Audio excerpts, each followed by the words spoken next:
Thank you.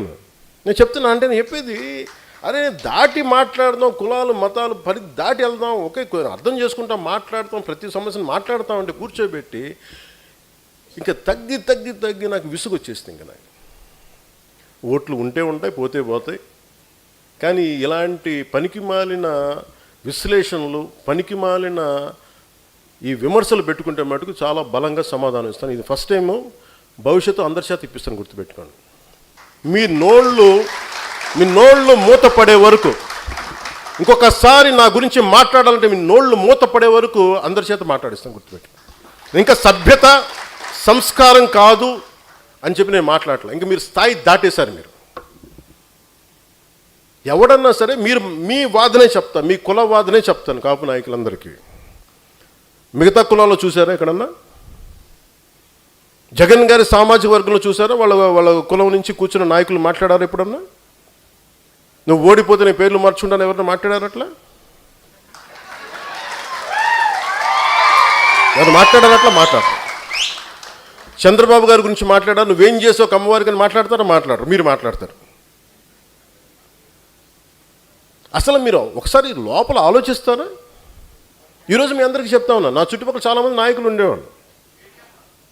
కానీ నేను ఇప్పుడు ఉదాహరణకి ఈయనే ఉన్నారు, ఆర్ఎంఆర్ గారు ఉండేవాళ్ళు, జేడీ గారు ఉండేవాళ్ళు. ఎక్కడికి వెళ్ళినా, రాజమండ్రి ఎక్కడికి వెళ్ళినా, ఈస్ట్ గోదావరి ఎక్కడికి వెళ్ళినా జేడీ గారిని పార్టీలో చేర్చుకోవాలని, జేడీ గారిని పార్టీలో చేర్చుకోవాలంటారు. వచ్చారు, మెంబర్షిప్ పెట్టాం, వైజాగ్ పార్లమెంట్ ఇచ్చాం, ఓడిపోయాం. అతను సినిమాలోకి వెళ్ళిపోయి నేను వెళ్ళిపోతాన్నారు. మాతో పాటు తోట చంద్రశేఖర్ గారు ఉండేవాళ్ళు, ఆయన బీఆర్ఎస్కి వెళ్ళిపోయారు. ఇప్పుడు మీరందరూ 3,000 మంది, ఇన్ని వేల మందికి పదవులు వచ్చినాయి. ఎందుకు వస్తాయి? మీరు నిలబడ్డారు కాబట్టి పదవులు వస్తాయి. వాళ్ళు ఉండుంటే వాళ్ళందరూ రాజ్యసభ సభ్యులు అయిపోయాలేవో నాకేం తెలుసు, పార్లమెంట్ సభ్యులు అయిపోయి నాకేం తెలుసు. ఇవన్నీ వదిలేసి నా పక్కన ఆయన నిలబడితే కూర్చోబెట్టి మనోహర్ గారు సాగు కొడతా ఉంటారు నన్ను కూర్చోబెట్టి. నేను మీకు ఈరోజు చెప్తున్నా, నన్ను విమర్శించే కాపు నాయకులందరికీ నేను మనోహర్ గారిని పెట్టుకుంటాను. మీరు ఏం చేస్తారో చేసుకోండి. ఎందుకంటే అలాగే మీకు నా పక్కన రమేష్ గారు ఉన్నారు. ఆయన ఎందుకు వచ్చారు? నేను గెలిచినప్పుడు రాలా. 2014 తర్వాత నేను కులాల ఐక్యత అనే ఒక సామాజిక సత్యాన్ని నేను అర్థం చేసుకున్న వ్యక్తి. ఆయన అన్నది ఏంటంటే,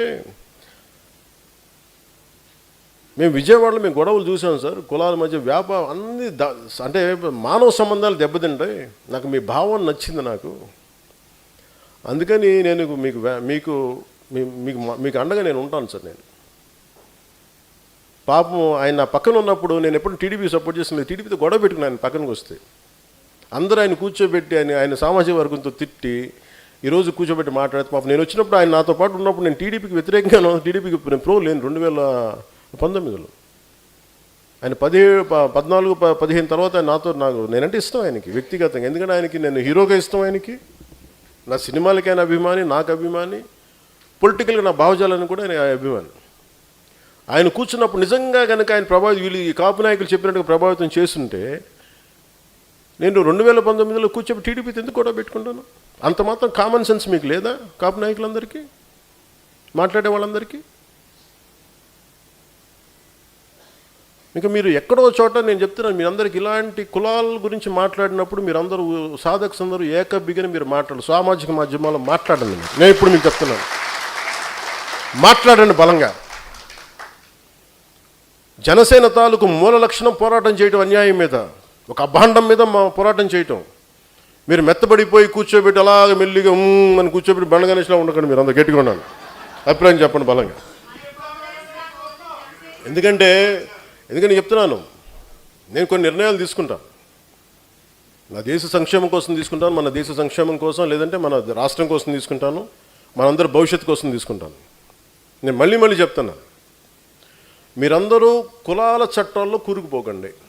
కులం అనే సామాజిక సత్యాన్ని గుర్తించండి, మతం తాలూకు గౌరవాన్ని పాటించండి, మీ మతాలను ఆరాధించండి, ఎదుటి మతాన్ని గౌరవించండి, చట్టాలను గౌరవించండి. అంతేగాని కూర్చోబెట్టి మనమే వైలేట్ చేసి మనమే తిట్టేసుకొని ఇంకా సమాజాన్ని విడగొట్టిన చండాలను చాలు. ఇంక కలపడం మీద దృష్టి పెట్టండి. అందరూ సాధకులుగా నేను ఇచ్చే మీకు సలహా నేను మీకు ఇదే. ఎందుకంటే మీరు వాడు గుర్తుపెట్టుకోండి, హసీనా గారు మీరు ఎన్ని మెంబర్షిప్స్ చేశారమ్మా? ఓకే, ఆవిడ 200 మందికి ఆవిడ నాయకురాలు. ఆవిడ 200 మందిని కదిలించగలదు. ఆవిడ బలం. అలాగే మీరు 20,000 మంది పైచిలుకు సాధక్స్ ఉంటే మీరందరూ కలిపి 21 లక్షల మందిని తయారు చేశారు. మీరు 20,000 మంది direct connected to 21 lakh cadre ఉద్యమీస్. ఇది దేశానికి ఎంత బలం. వాళ్ళందరూ ఏకాభిప్రాయంతో ఉంటే ఎవడన్నా గొంతెత్తుతాడా మన మీద? మీరు కూర్చోబెట్టి ఒక వెబ్సైట్ ఏదైనా పిచ్చి వాగుళ్ళు వాగితే మీరందరూ స్ట్రైక్ కొడితే అసలు వెబ్సైట్లు ఉంటాయా? మన అకారణంగా ఎవడు వెబ్సైట్ మీద స్ట్రైక్ చేయం, కానీ నిజంగా చేస్తే. అలాగే నేను ఈరోజు ఒక పాజిటివ్ ఒక మంచి కథ మీకు చూపి ఒక అంశం గురించి మాట్లాడాను. అది మీరు అందరూ నిజంగా తీసుకెళ్తే మార్పు రాత అధికార యంత్రాంగంలో